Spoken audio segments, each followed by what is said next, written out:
All right, welcome everyone. We're jumping right into some of the most critical and honestly, sometimes tricky parts of human resource management.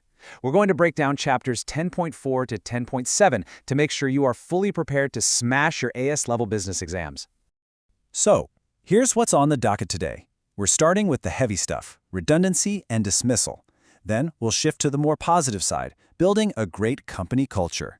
After that, we'll dive into employee training and development. And finally, wrap up with the dynamics between management and the workforce. Let's get into it. Okay, first things first, we're tackling a topic where the details and the specific vocabulary really matter for getting those top marks in your exams. You have to know the difference between redundancy and dismissal. Okay, so this is a big one, and it's where a lot of students trip up. Think of it like this. Redundancy is about the job, not the person. The job itself becomes obsolete, maybe because a new machine can do it faster, or demand for a product has fallen off a cliff. It's nothing personal. Dismissal? That is all personal. It's entirely about the employee's performance or their conduct. Nailing this distinction in an exam, that's some easy marks right there. So, a business can't just decide to fire someone out of the blue. There's a whole process they have to follow, a legal framework. You've got to give warnings, you've got to offer training and support. Why? Well, it's all about avoiding a massive, expensive lawsuit for unfair dismissal. The only real time a business can skip these steps is for something called gross misconduct. We're talking really serious stuff here, like theft or putting people's safety at risk. In that case, dismissal can be immediate. So what actually counts as a fair reason to dismiss someone? We're talking about some pretty serious issues here. But look closely at that first point, inability to do the job. The key phrase is even after training. That little detail is huge. It means the company has to prove they actually tried to help the employee get better. They can't just throw their hands up and say, you're no good. They have to show they've done their part first. Now, on the flip side, there are some reasons for dismissal that are completely off limits. We're talking illegal. Things like pregnancy, race, gender, or being in a union. If a company fires someone for one of these reasons, they are in a world of legal and financial trouble. Not to mention their reputation would be in tatters. These rules are there for a very good reason, to protect people from discrimination. Okay, so we've talked about the tough side of things, when employment ends. Let's switch gears completely and look at the proactive side of HRM. How do you build an awesome workplace where people actually want to show up, do great work, and stick around for the long haul? You know, the whole 9-to-5 grind is kind of becoming a relic of the past. We live in a 24/7 world now, with global markets and customers who want everything instantly. That puts a ton of pressure on employees. So what are the smart companies doing? They're getting creative. Things like teleworking, job sharing, flexible hours. It's all about achieving a better work-life balance. And let's be clear, this isn't just companies being nice, it's a strategy. Happier, less stressed employees are more productive, and they stick around longer. It's just good business. And for a great real-world example of diversity in action, just look at Huawei. They don't just talk about diversity, they live it. Why? Because it gives them a massive competitive advantage. When you're operating all over the planet, having local people on your team who actually understand the local culture, the customs, the way of doing business, that's priceless. You get insights you just can't buy. This leads us to a really tricky question, and it's exactly the kind of thing examiners love to see you debate.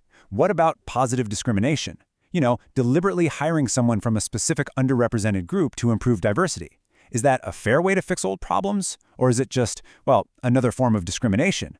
There's no easy answer here, which is why it's perfect for those big mark evaluation questions. Let's break this debate down. On one hand, the argument is that positive discrimination helps correct historical wrongs and creates a workforce that actually looks like its customers. Makes sense, right? But then you have the other side. They say, hang on, shouldn't it always be the best person for the job, period? And they worry it can create resentment or make people feel like they're just there to tick a box, you know, so-called tokenism. For your essays, you need to be able to argue both of these sides convincingly before coming to your own well-reasoned conclusion. All right, next up, training and development. This is all about how businesses invest in their people to make them better at their jobs and prepare them for the future.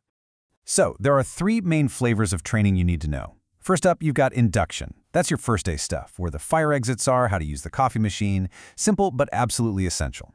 Then there's on-the-job training. This is basically learning by doing, probably watching a more experienced colleague. It's cheap, it's super relevant, and it happens right there at the workplace. And finally, you have off-the-job training. This is when they send you away somewhere, like a college course, to learn something new, bringing fresh ideas back into the business. So here's a peek at what that off-the-job training might look like. Now, the downside is obvious, right? It can be expensive, and you're paying an employee who isn't actually at work producing anything. But, and this is a big but, sometimes it's the only way. If you need some really specialist, high-level skills that nobody in the company has, you often have to go outside to get them. Okay, time to sink our teeth into a case study, Lunar Cafes. This is a perfect example of a company that truly gets how strategic training can be. For them, a barista isn't just some person making coffee. No way. They are the brand. They are the customer experience. So, as you can imagine, their training has to be absolutely top-notch. So here's our first question. Analyze the benefits to LC of its extensive employee training.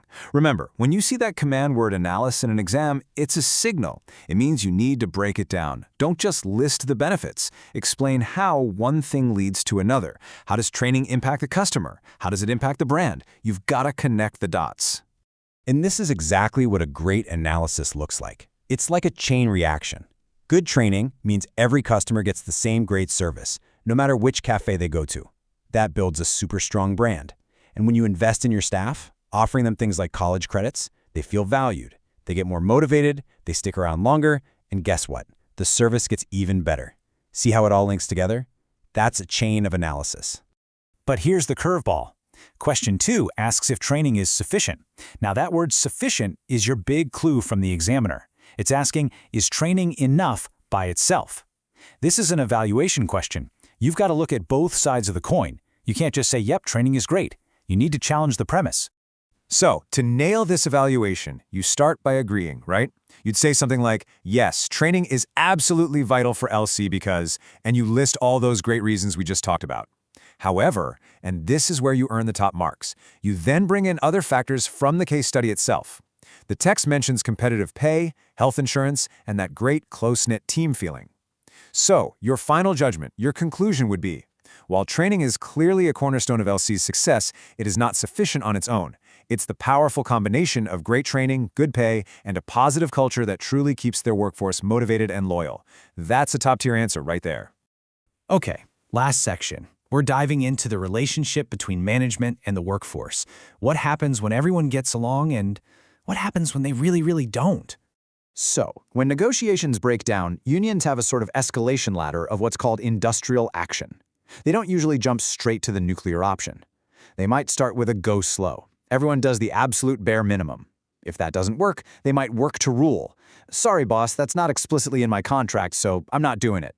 Then maybe an overtime ban. The final, most powerful step, of course, is the strike. That's when everyone walks out and everything grinds to a halt. But remember, this isn't a one-sided fight. Management has its own playbook. They can try to win over the public with a PR campaign, or they can get really tough with things like a lockout, literally locking the workers out of the building.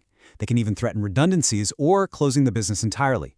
Both sides can apply serious pressure, which is exactly why finding a compromise is usually the smartest move for everyone involved.